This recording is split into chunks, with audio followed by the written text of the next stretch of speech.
हम मुख्यमंत्री होते तब तक तो करवा दिए होते जाति जनगणना। नीतीश कुमार इच्छुक होते तब तक हुआ नहीं होता। जब नीतीश कुमार ना मुख्यमंत्री थे भाई, जब सर्वदलीय हम लोगों के प्रस्ताव पे पास हुआ। जब आप ऐसे ही एग्रेसिव होते हैं और बातचीत करते हैं, मुख्यमंत्री आप पर बहुत गुस्साते हैं, कहते हैं मेरे भाई समान दोस्त का बेटा, इसलिए सुनते रहते हैं, नहीं कुछ बोलते हैं। जाके पहले पूछिए ना बीजेपी के लोग से कि अगर निर्णय लेंगे तो बीजेपी सरकार गिराएगी। वो तो मौन है। अरे भाई पर जवाब लो ना। मुख्यमंत्री हम किसी के कृपा पे बनेंगे, जनता का कृपा होगा, जनता चाहेगी तो बनेंगे। नमस्कार, मेरा नाम आलोक है, आप लाइव चीज देख रहे हैं। इन दिनों बिहार में जातीय जनगणना का मुद्दा हो या फिर बिहार को विशेष राज्य का दर्जा दिलाने का मुद्दा हो, इन दोनों ही मुद्दे पर आरजेडी और जेडीयू के जो स्वर हैं वो मिलने लगे हैं। नेता प्रतिपक्ष तेजस्वी यादव हमारे साथ हैं, स्वर मिलने लगे हैं। नीतीश कुमार भी मन मन मुस्कुराते हैं। चाचा नीतीश जी को सपोर्ट करेंगे अगर फैसला लेते हैं तो? जातीय जनगणना और विशेष राज्य की मांग की बात की आपने जी।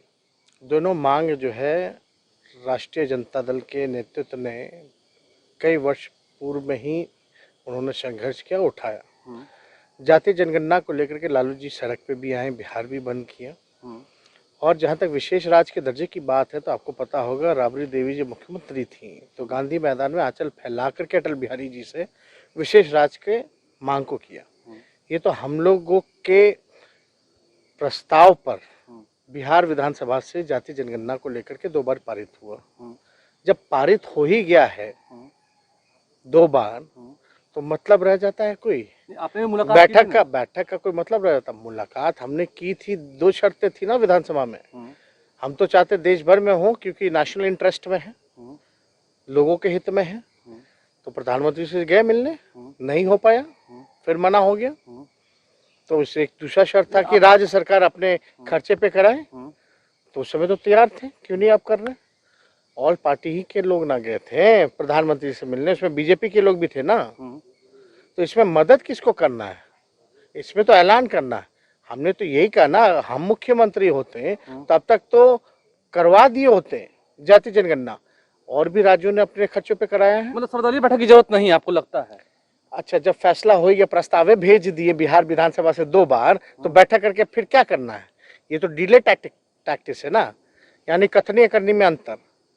बोलेंगे कि हम कराएंगे लेकिन कराएंगे नहीं। तो फैसला क्यों नहीं ले रहे? क्या बात हो गई है? फैसला हमको लेना है, क्यों नहीं ले रहे? लगता है काफी समय लोग। अब ये तो वो लोग बताएंगे, वो लोग क्या करते हैं नहीं करते। चाल चरित्र जो है वो लोगों के सामने होगा ना, गया सामने आना गया कि क्या इन लोगों का इंटरेस्ट है। हमेशा बेवकूफ बनाना, बिहार की जनता को उल्लू बनाना। लेकिन बिहार की जनता ने सबक सिखाया ना, तीसरी नंबर की पार्टी बना दिया। यही हाल है। नहीं, इन दिनों हम तो आपको घूम रहे हैं, चाय की दुकानों पर घूम रहे हैं, सब जगह घूम रहे हैं, पूरे बिहार में तो चर्चा हो रही है कि लगता है नए साल में तेजस्वी यादव मुख्यमंत्री बन जाएंगे, क्योंकि अब जेडीयू आरजेडी के संबंध सुधरने लगे हैं। कहा है कि हाँ मदद भी करेंगे अगर सरकार गिरती है तो। मुख्यमंत्री हम किसी के कृपा पे बनेंगे, जनता का कृपा होगा, जनता चाहेगी तो बनेंगे। और जनता का तो आशीर्वाद और प्यार सबसे ज्यादा हम लोगों को मिला, लेकिन चोर दरवाजे से ये लोग आ गए सरकार में, तो इस पर हमको टिप्पा टिप्पणी नहीं करना। हमने जगदा बाबूजी ने जो भी कहा वो तो कहा, इस विषय को लेकर आपको डर क्या है? डर क्यों नहीं निर्णय ले रहे? बीजेपी हट जाएगी तो सरकार गिर जाएगी। बीजेपी क्यों हटेगी जब उन्होंने प्रस्ताव पारित किया तो?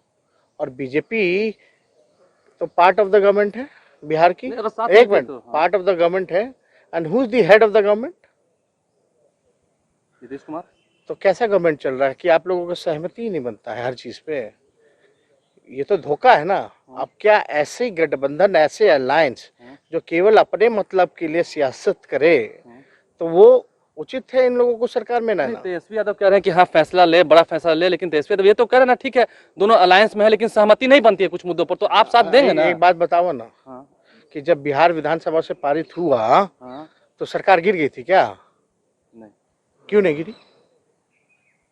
अब बैठक हो जाएगी तो गिर जाएगी क्या? या घोषणा हो जाएगी तो गिर जाएगी क्या?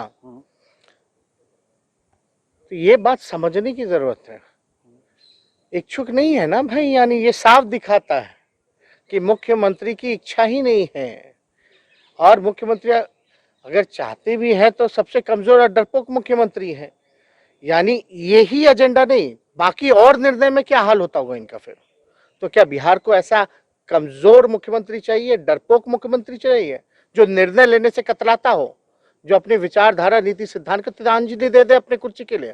तेजस्वी क्या यादव जी अच्छा कहे ना कि साथ तो देंगे, क्या साथ फायदा देंगे। मुख्यमंत्री इसके पद पे रहने का? मुख्य नीतीश जी को कोई फायदा है? फिर जब कोई निर्णय अपने मन से मुख्यमंत्री नहीं ले सकता, बिहार विधानसभा से पारित होने के बाद भी सर्वदलीय, तब क्या फायदा है इनको कुर्सी पर तेजस्वी जी, रहने हम का? लोग भी देखते हैं जब आप ऐसे ही एग्रेसिव होते हैं और बातचीत करते हैं, मुख्यमंत्री आप पर बहुत गुस्साते हैं, कहते हैं मेरे भाई समान दोस्त का बेटा है, इसलिए सुनते रहते हैं, नहीं कुछ बोलते हैं। कैसा लगता है, क्या सोचते हैं उस वक्त? क्या हम मुद्दे की बात करते उसी हैं? तो बिहार कहते हैं। विधानसभा में भाई भतीजा चाचा मामा चलेगा क्या? बिहार विधानसभा में हम नेता प्रतिपक्ष हैं, वो सदन के नेता मुख्यमंत्री हैं। हमारा काम है सवाल पूछना, उनका काम है जवाब देना। वो तो कई बार आपको एहसास कराते हैं कि आप भतीजा है, बाबू बोलते हैं आपको कई बार, अब मतलब क्या सॉफ्ट कॉर्नर है ये बात? नहीं, बिहार विधानसभा में तो है नहीं ना।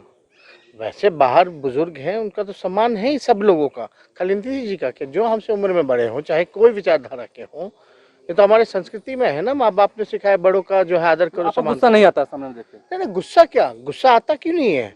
बिहार के हालात को देख के। बिहार 15 साल से ये मुख्यमंत्री है, बिहार फिसड्डी है, सबसे अंतिम पायदान पे है, गुस्सा नहीं आएगा? बिहार में बेरोजगारी है, गुस्सा नहीं आएगा? बिहार में महंगाई है, गरीबी है, बेबसी है, लोगों पर जो है कितना जुल्म ढाया जा रहा है। बिहार के लोग जो है 4 करोड़ से भी ज्यादा पलायन करते हैं, गुस्सा नहीं आएगा? बिहार में कारखाना नहीं है, बिहार में फूड प्रोसेसिंग नहीं है, IT हब नहीं है, क्यों नहीं गुस्सा आएगा? आता है। तो हमारा काम है कि सरकार से सवाल पूछे। जब सरकार से इन मुद्दों पे सवाल पूछेंगे, शिक्षा चौपट हो गई, आपका अस्पताल में कुत्ते सोए रहते हैं, इलाज नहीं होता, दवा नहीं मिलता, तो सरकार जो है भाई भतीजा है, मेरा ई है, वो है, ई नहीं ना चलेगा। अंतिम सवाल आपसे इस मुद्दे पर जब हम बात कर रहे हैं, तो उपेंद्र कुशवाहा ने भी कहा, स्वागत किया आपके सवालों का, मतलब जगदानंद सिंह ने जो कहा, जो आपके अभिभावक तुल्य हैं, प्रदेश अध्यक्ष भी हैं, कि हाँ आरजेडी साथ देगी, सदन पे सरकार नहीं गिरने देगी। अंतिम सवाल आपसे भी, सरकार आप नहीं गिरने देंगे ना अगर वो फैसले लेते हैं और बीजेपी साथ नहीं आती है तो? नहीं गिरने देंगे? जाके पहले पूछिए ना बीजेपी के लोग से कि अगर निर्णय लेंगे तो बीजेपी सरकार गिराएगी। वो तो मौन है। अरे भाई, पर जवाब लो ना आप। उसके उनका गठबंधन वो जाने, हमको उनकी क्यों चिंता होगी? हमको तो बिहार के 13 करोड़ जनता की चिंता है। जाति जनगणना होनी चाहिए, उसके लिए हम लोग को जो करना पड़ेगा करेंगे, लेकिन ये सरकार की मंशा ही नहीं है कराने की, ये बात समझिए। तो नीतीश कुमार इच्छुक होते तो अब तक हुआ नहीं होता। जब नीतीश कुमार ना मुख्यमंत्री थे भाई, जब सर्वदलीय हम लोगों के प्रस्ताव पे पास हुआ, अब मुख्यमंत्री को क्या क्या हो गया इतने दिन में भाई कि अब सरकार गिर जाएगी? तो जवाब लीजिए। देखिए, मन के हारे हार, मन के जीते जीत, मन से ही नहीं जीते हुए लगता है मुख्यमंत्री। जाके समझिए, तो बातों को समझिए। मुख्यमंत्री चाहते ही नहीं है, इच्छुक नहीं है। तेजस्वी यादव खुलकर बोल रहे हैं। अब बात बीजेपी के पाले में आ गई है। बीजेपी चाहती क्या है? सरकार गिराना चाहती है, या फिर जाति जनगणना के मुद्दे पर जो तेजस्वी यादव चाहते हैं, जो उनकी पार्टी पहल कर रही है, संघर्ष कर रही है, उस पर वो साथ आएंगे? देखना आने वाले दिनों में होगा। उन्हें गुस्सा बिल्कुल भी नहीं आता, वो उन्होंने स्पष्ट कर दिया। हमारे चैनल को सब्सक्राइब कर लें, साथ साथ फेसबुक पेज भी लाइक करें। धन्यवाद।